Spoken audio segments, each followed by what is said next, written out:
देख रहे हैं सुदर्शन न्यूज। नमस्कार, उत्तराखंड विशेष देख रहे हैं आप और मैं हूं आपके साथ स्मारिका ठाकरे। उत्तराखंड के पिथौरागढ़ धारचूला से जमनी गांव में बादम फटने से दिल दहला देने वाली तस्वीरें सामने आई हैं, जिसमें 7 लोगों के मलबे में दबे होने की खबर सामने आई है। रेस्क्यू टीम और स्थानीय लोग मलबे में दबे लोगों को निकालने की कोशिश में लगे हैं, तो वहीं मलबे में दबे एक शव को निकाल लिया गया है। एनडीआरएफ पुलिस जिला अधिकारी के साथ रेस्क्यू अभियान में काम कर रहे हैं। लोगों को सुरक्षित स्थानों पर लेकर जाया भी जा रहा है। जो भी जरूरत चीजें हैं, खाने से लेकर दवाई तक, उन सभी चीजों को लोगों तक पहुंचाया जा रहा है।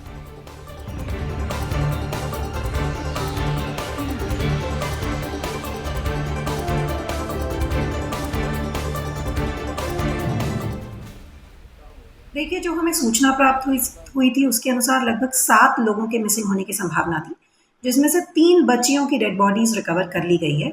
2 महिलाएं अभी भी हमारी ग्राम ये तोक जामुनी में मिसिंग हैं और ग्राम तोक सिरोधार जो है वहाँ पर 1 महिला और 1 पुरुष मिसिंग है।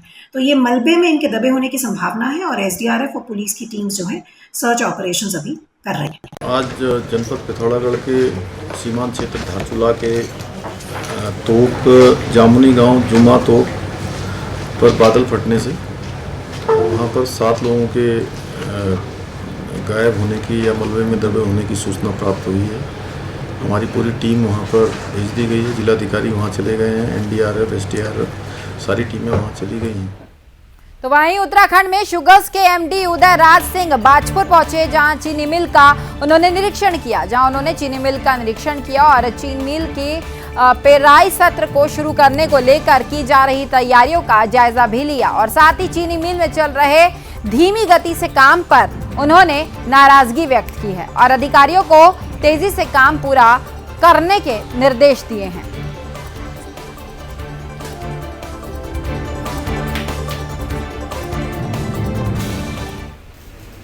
आज जो निरीक्षण है, मैं अभी 1 हफ्ते ही लगभग हुआ है एमडी शुगर फेडरेशन बना हूँ।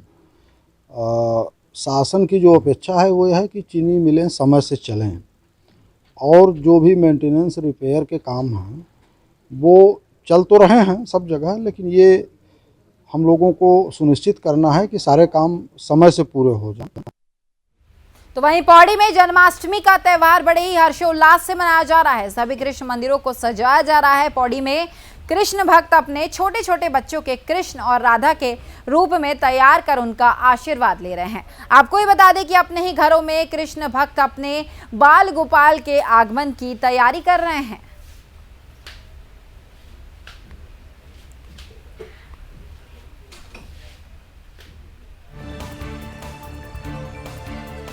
तो वहीं पौड़ी गढ़वाल के चौबट्टा खाल के अंतर्गत दमदेवल रेंज में लगातार गुलदार के हमले की घटना आए दिन सामने आती है। सही मामला विकासखंड एकेश्वर के ग्राम पांथर से सामने आया, जहां एक घास काट रही महिला को गुलदार ने हमला कर दिया। महिला के शोर मचाने पर ग्रामीण वहां पहुंच गए, जिसके बाद गुलदार वहां से भाग गया, तो वहीं महिला घायल हो गई है। ग्रामीणों ने मामले की सूचना प्रशासन को दी है, जिसके बाद एसडीएम ने वन विभाग के अधिकारियों को पिंजरा लगाने का आदेश दिया है। जिस प्रकार कल शाम को गुलदार द्वारा हमारे क्षेत्र के ग्राम सभा पांथर में यह हमला देखने को मिला और हमारे बड़े भाई विजयपाल, उनकी धर्मपत्नी श्रीमती गंगा देवी जी को करीबन 6 या 7 बजे गुलदार द्वारा यह हमला किया गया और उनको करीबन 6-7 बजे के करीबन स्वास्थ्य केंद्र नौखाल में ले जाया गया। चौबट्टा खाल के क्षेत्रांतर्गत गुलदार के लगातार हो रहे हमलों के मद्देनज़र हमने संबंधित विभाग को निर्देशित किया है कि वह अपने अपने क्षेत्र में गश्त लगाए तथा घटना संभावित क्षेत्रों पर पिंजरे लगाए। इसके साथ साथ में हमने रेवेन्यू पुलिसिंग को भी सतर्क किया है कि वह भी क्षेत्र में लोगों से संपर्क बनाए रखे तथा लगातार अपने अपने क्षेत्रों में गश्त लगाए। तो वहीं उत्तराखंड में खेल दिवस के अवसर पर बहुउद्देशीय क्रीड़ा हॉल में कार्यक्रम का आयोजन किया गया। इस अवसर पर सीएम पुष्कर सिंह धामी ने शिरकत की। खेल दिवस पर सीएम धामी ने प्रदेश के विजेता खिलाड़ियों को सम्मानित भी किया। इस अवसर पर मुख्यमंत्री ने राज्य में खेलों के प्रति ज्यादा से ज्यादा युवाओं की भागीदारी सुनिश्चित करने के लिए कई योजनाएं घोषित की है। सीएम ने कहा कि खिलाड़ियों को उनकी खेल प्रतिभा के अनुसार चिन्हित कर उन्हें हर साल मुख्यमंत्री खिलाड़ी छात्रवृत्ति प्रदान की जाएगी और साथ ही राज्य में खिलाड़ियों के व्यापक हित के लिए बेहतर खेल नीति भी बनाई जाएगी ताकि हमारे खिलाड़ी राष्ट्रीय और अंतर्राष्ट्रीय स्तर पर खेलों में प्रदेश का नाम रोशन कर सके।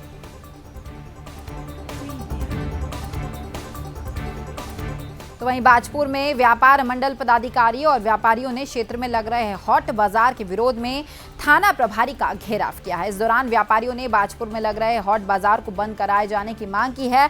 आपको बता दें कि प्रदेश सरकार ने कोरोना वायरस के संक्रमण के चलते हॉट बाजार लगाए जाने के लिए रोक लगा दी थी, लेकिन इसके बावजूद भी बाजपुर में हॉट बाजार लगाए जा रहे हैं, जिससे आक्रोशित होकर व्यापार मंडल नेतृत्व में व्यापारियों ने थाना प्रभारी का घेराव किया है। इस दौरान व्यापारियों ने बाजपुर में लग रहे हॉट बाजार को बंद कराए जाने की मांग भी की है।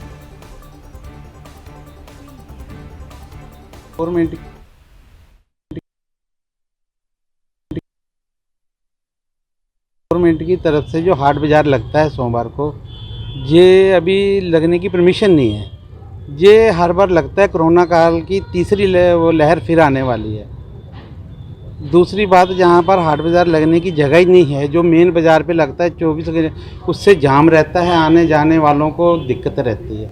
तो वहीं बाजपुर की राम भवन धर्मशाला में एक सोसाइटी की ओर से निशुल्क स्वास्थ्य शिविर लगाया गया है, जिसमें विभिन्न विभागों के चिकित्सकों की ओर से लोगों को परामर्श दिया जा रहा है और साथ ही लोगों को संस्थान की तरफ से निशुल्क दवाओं का वितरण भी किया जा रहा है। आपको बता दें कि सामुदायिक स्वास्थ्य केंद्र चिकित्सकों और व्यवस्थाओं की कमी से लगातार जूझ रहा है, जिसका नतीजा ये है कि कोरोना वायरस संक्रमण के दौर में लोगों को सही समय पर उपचार नहीं मिल पाने के कारण अपनी जान से हाथ धोना पड़ रहा है, जिसको ध्यान में रखकर निशुल्क स्वास्थ्य शिविर का आयोजन अब किया गया है।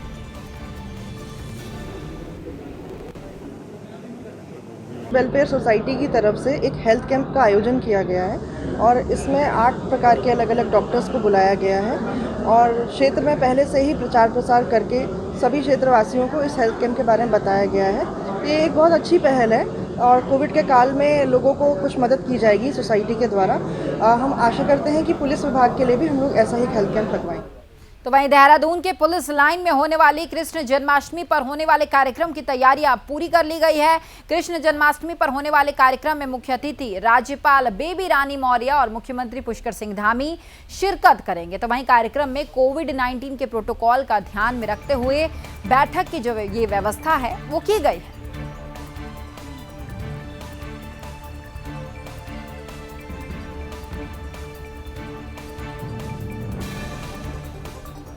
तो वहीं धारचूला में उस समय हड़कंप मच गया जब रात में सीरीबगड़ नेपाल में बादल फटने से भारी तबाही मच गई, जिसके चलते सारा नाला NHPC परिषद तपोवन में घुस गया। इस दौरान 2 घर धाराशाही भी हो गए।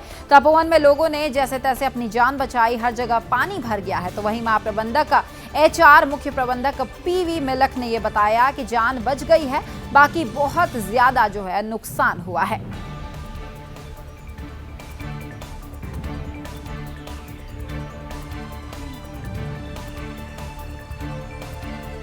तो वहीं पिछले 5 दिनों से बंद पड़े ऋषिकेश बद्रीनाथ मार्ग के बंद होने से अब जनता में आक्रोश देखने को मिल रहा है। सड़क बंद होने से लोगों को आवश्यक सामग्री के साथ ही पेट्रोल डीजल नहीं मिल पा रहा। इसी कड़ी में सीएम धामी ने आपदाग्रस्त इलाकों का हवाई निरीक्षण भी किया। श्रीनगर में लोग पेट्रोल डीजल के लिए इधर उधर भटकने पर मजबूर है। सड़क बंद होने के कारण जरूरी सामानों के ट्रक यहां नहीं पहुंच पा रहे हैं और साथ ही स्थानीय लोगों का यह कहना है कि सड़क जगह जगह से टूटी हुई है। उन्हें अपने काम के लिए देहरादून जाना होता है, लेकिन सड़क बंद होने के चलते लोग अब नहीं जा पा रहे हैं।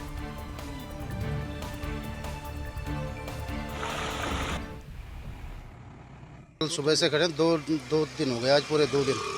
2 दिन से आप खड़े हैं। क्या सामान है आपके पास? हमारे पास जी गैस सिलेंडर का ट्रक है। ये ट्रक है हमारा गैस सिलेंडर का और पूरी रोड ख़राब हो रखी है जी। आगे वहाँ से श्रीनगर से लेके यहाँ तक और रास्ते में पत्थर गिर रहे हैं और हम किसी तरह न खाना मिल पा रहा न कुछ मिल पा रहा और रात तो खाना भी नहीं खाया।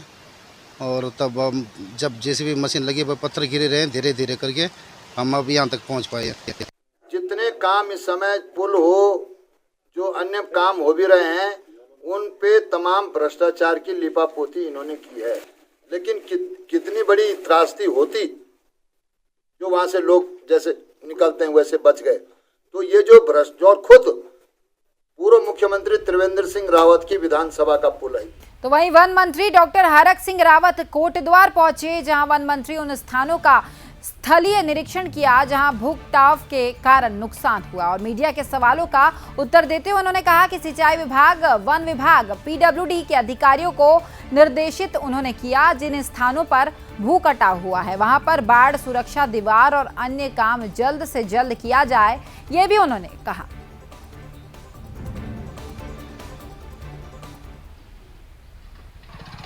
जगह जगह निरीक्षण किया है, चाहे सुकरो नदी पे जो देवी रोड का जो पुल है उसको जो कटाव हो रहा है उसका भी मैंने खुद निरीक्षण किया।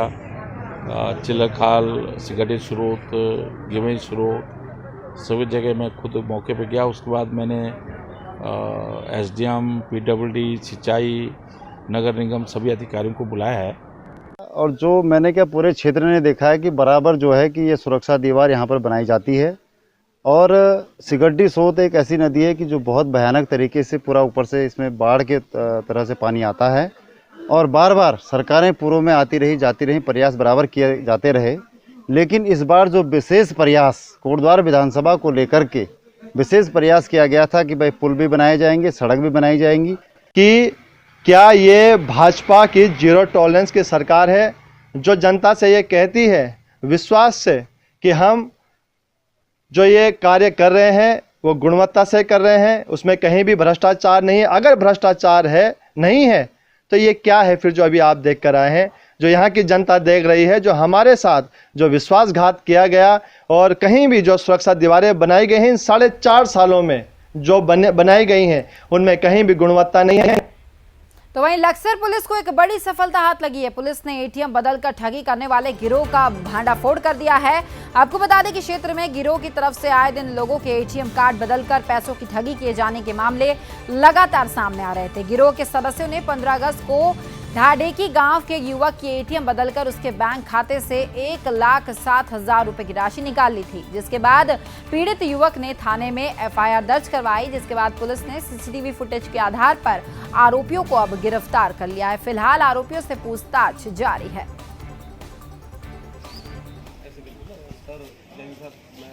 तो जैसे मैं एटीएम लगाया उसमें कार्ड लगाया तो कार्ड नहीं चल रहा था उसमें। तो उस लड़के ने पीछे 2-3 लड़के खड़े थे, उसने कहा भाई इसको थोड़ा साफ करके लगाओ। तो मैंने थोड़ा साफ करके लगाया वो तब भी नहीं चला। फिर उसने कहा थोड़ा कार्बन आया इस पर चिपक लिया, मुझे मतलब मैं साफ कर दूँगा। तो उसने मेरे से लिया था और एक 2 सेकंड में ही उसने मेरा वापसी दे दिया और फिर वो भी चला उसमें। एक सुमित विक्रम चंद्रपुरी का है सर, इसे आज गिरफ्तार किया हुआ है। तो इस पर 15,000 और एटीएम मिले हैं सर, 8 एटीएम और स्कूटी बरामद हुई है सर। तो हाँ, सीसी कैमरे में आया था। लक्सर से होकर गुजर रही बालावाली नीलधारा गंगा का जलस्तर खतरे के निशान से ऊपर तक बढ़ गया है, जिसके चलते उत्तराखंड से होकर नजीबाबाद, बिजनौर, उत्तर प्रदेश को जोड़ने वाली सड़क का संपर्क मार्ग भी कट गया है। गंगा के किनारे बसे गांव में बाढ़ का खतरा बढ़ गया है। कई गांव के किसानों की फसलें भी जलमग्न हो गई है। किसानों को अपने पशुओं के चारे लाने में भी काफी परेशानियों का सामना करना पड़ रहा है।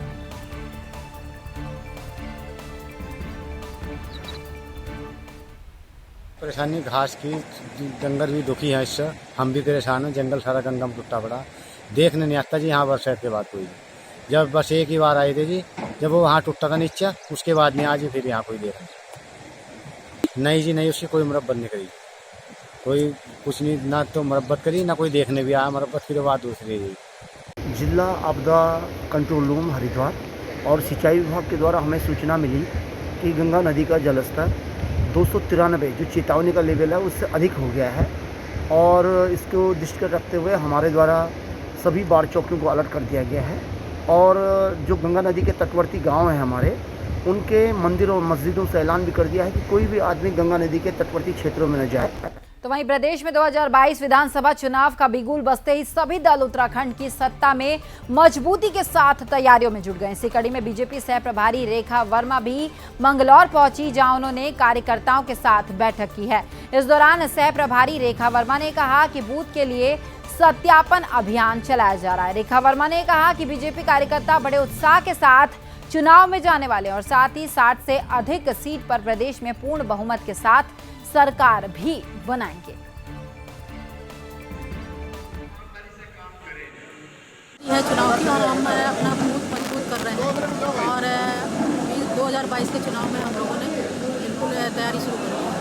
लगातार भाजपा ने तीसरा मुख्यमंत्री जो दिया है, तो क्या लगता है आपको इस बात का?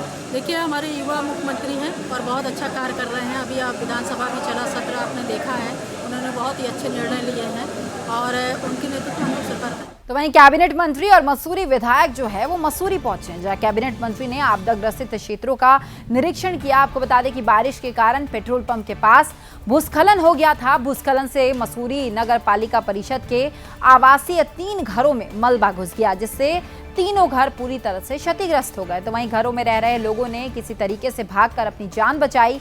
कैबिनेट मंत्री और मसूरी विधायक ने आपदाग्रसित इलाकों का जायजा लेकर प्रशासन को पीड़ित परिवारों को जल्द उचित मुआवजा देने के निर्देश दिए हैं।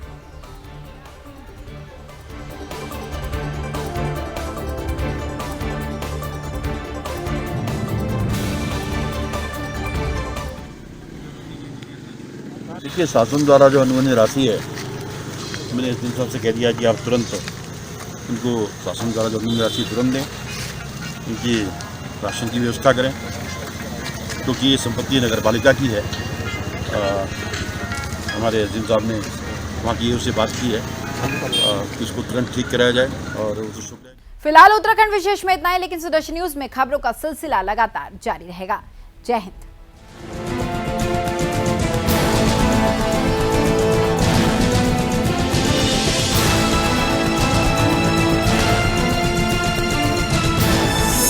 आप देख रहे हैं सुदर्शन न्यूज।